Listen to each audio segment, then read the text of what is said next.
ഇത് വീഡിയോയ്ക്ക് വേണ്ടി കാണിച്ചല്ല കേട്ടോ. സാറ്റർഡേ സൺഡേ ഒക്കെ നാട്ടിൽ വന്നു കഴിഞ്ഞാൽ ഞാൻ അമ്മ ചെറുതായിട്ടൊക്കെ ഹെൽപ്പ് ചെയ്യാറുണ്ട്.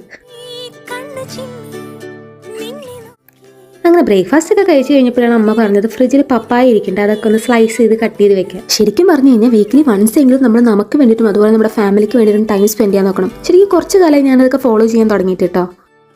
പിന്നെ ഒരു ഉച്ചയായപ്പോൾ നമ്മുടെ ദേക്കുട്ടിയുടെ ഫ്രണ്ട്സ് ഒക്കെ കളിക്കാൻ വന്നിട്ടുണ്ടായിരുന്നു. പിള്ളേർ ഇങ്ങനെ കളിക്കുന്നത് കാണുമ്പോഴാണ് തോന്നാറ് ഇപ്പോഴും നമ്മൾ ചെറുപ്പമായിരുന്നു, എന്ത് രസമായിരിക്കുന്നു.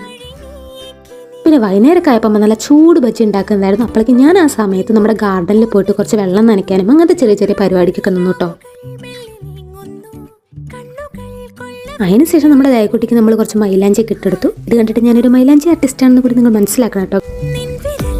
പിന്നെ അതിനൊക്കെ ശേഷം നല്ല ചൂട് ചായയും പാൽക്കപ്പയും ബജ്ജിയും മധുരക്കിഴങ്ങൊക്കെ ഉണ്ടായിരുന്നു. അപ്പോൾ അതൊക്കെ കഴിച്ചു കേട്ടോ. ഇനി അടുത്ത പരിപാടി കുളിക്കല. അപ്പോഴാണ് അമ്മ പറഞ്ഞത് മുഖത്തൊക്കെ വല്ലതെടുത്ത് തേച്ചു നല്ല കരിവാളിച്ചിരിക്കുന്നത്. അപ്പോൾ ഞാൻ കുറച്ച് ഓട്സ് ഒക്കെ എടുത്ത് വീഡിയോ. Tata bye bye.